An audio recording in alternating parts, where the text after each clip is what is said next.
Olagain udal txistulari elkartea 1979ko abenduak 25ean atera zen lehenengo aldiz Andoaingo kaleetan. Jose Mari Huizi, Jose Goikoetxea eta Jose Luis Etxeberria izan ziren sortzaileak. Partaide ezberdinez osaturiko banda honetan, ilusioa eta lehitasuna izan dira eta jarraitzen dute izaten ezaugarri nagusiak.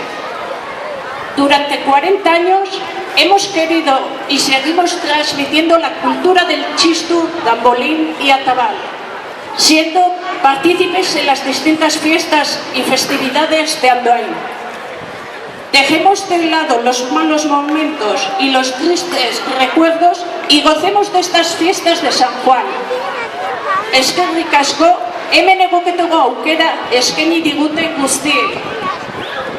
Eta guretzat hain kultiona den zortzikoa joaz, hasiera emango diogu aurtengo jaiei.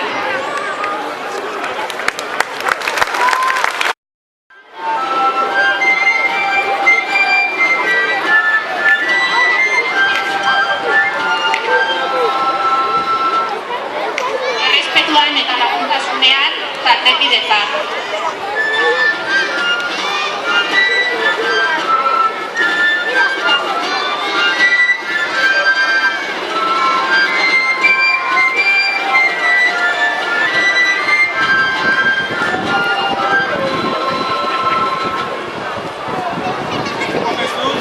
Arduraz, etorkizunerako ilusioa.